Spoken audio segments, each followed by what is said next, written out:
My name is Damon Thompson with Beckhoff Automation. I'm the software product manager. IoT and analytics are finally becoming a reality in industrial applications. What is Beckhoff's approach to IIoT?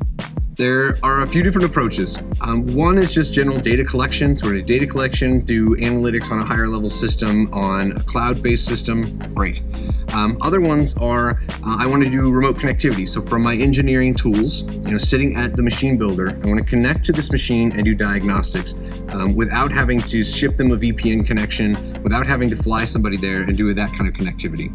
And then on the database side or the analytics side, there's a couple schools of thought too. One is I just want to collect general every few seconds or maybe even hourly data about how many parts am I running, what's the efficiency on first shift versus second shift, that kind of data. But we see that there's a huge gap missing with only those solutions, and that you also would like to collect cyclic data. Once the machine's connected and you have the network infrastructure in place, also collecting really every PLC cycle and keeping it in a ring buffer. And so then the scenario is, hey, if somebody calls and says, I have a problem in the middle of the night, your machine did a weird thing, no problem. We can go back and look at that data for the last 24 hours and really see every step that the machine's controller was in.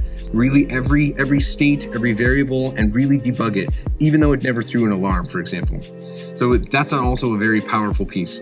And then also being able to use those same exact tools that live in the same programming environment and be able to do optimization of the machine. So a machine builder sitting at the machine can look and say, well, why is it that this isn't consistent? Every time I load a part, I'm between 1 and 7 seconds to load a part.